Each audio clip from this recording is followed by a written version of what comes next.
Here's a Samsung Galaxy S6 tip for you. I'm going to show you how to enable tethering and mobile hotspot. So go ahead and come into the settings, and we're going to come over to our connections tab and tap on mobile hotspot and tethering. Now this is something that's going to be specific to your cellular plan that you have with your mobile provider. So if you don't have tethering enabled or hotspot enabled, this is not something that you're going to be able to do until you've added that onto your cellular plan. Now if it's already enabled and you have it ready to go, here's how we're going to set it up. So USB tethering is going to allow me to connect my USB cable that I use for charging to plug it into my computer and use my device's mobile cellular data that way.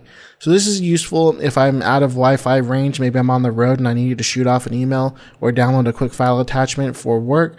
I can do so with the convenience of using my phone's mobile data. Now mobile hotspot is going to come into play when you need to connect more than one device. Mobile hotspot allows me to connect up to 10 devices using my device's mobile data. Now keep in mind, if you're using your laptop to watch YouTube videos and download file attachments and trying to play games over a mobile connection, you're going to burn through your data so fast and you're going to end up with a lot of overage charges based upon trying to connect 10 devices up to this. So I only use this sparingly, but you can use it however you want to. If you have a data plan that has unlimited and you have mobile hotspot, go ahead, download away. But if you're on an actual tiered data plan, I would use this sparingly and only when you need to, as you can actually run into overage fees really quickly by using this from your computer. Now setting up the mobile hotspot is very easy. Tap on the More, and we're going to configure mobile hotspot. Here I can change my network name. I can swipe down, here's security, I can change the password, and I can show the password, and I even have advanced options. Now advanced options allow me to broadcast in a 5 gigahertz or 2.4 gigahertz, and I can even choose auto, and I can choose the frequency that those are going to broadcast at. 5 gigahertz is going to be for those devices that have N, 802.11n or higher, and 2.4 is going to be anything below 802.11n. So if your device has 5 gigahertz enabled, go ahead and enable that and it's going to give you a little bit of a faster connection. But for most devices, 2.4 is going to be a really good configuration and good support. So once you have all this set up, tap Save, and then just tap On. And now when your device broadcasts that signal, anyone that sees your name and can enter in the password can connect. But again, only up to 10 devices. Now if you're more on the tech side and you want to try and do advanced filtering, tap on More and tap on Allow Devices. Here you can add devices by their name and then MAC address.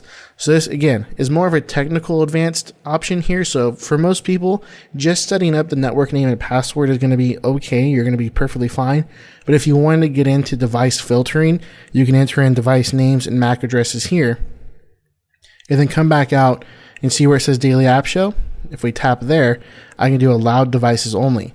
This is going to require them to still have the password, but then it's also going to filter on another level where it's only going to allow those devices that I've added the MAC addresses into. But for, again, most people, allow all devices, come into the More options, configure mobile hotspot, change your network name, and change your password, and that should cover most people. The actual filtering and allowing devices is going to be more of an advanced option. And then there is the timeout settings. This is going to automatically disable mobile hotspot if there are no connected devices. I can choose from never timeout, from 5 minutes, all the way up to 60 minutes.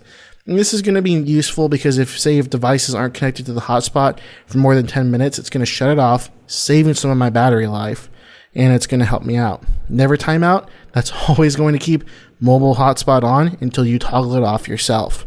So we'll go ahead and set up those settings however you'd like to, and when you're ready to, just tap on. It's going to set up your mobile hotspot, and you can have all your devices connect to it.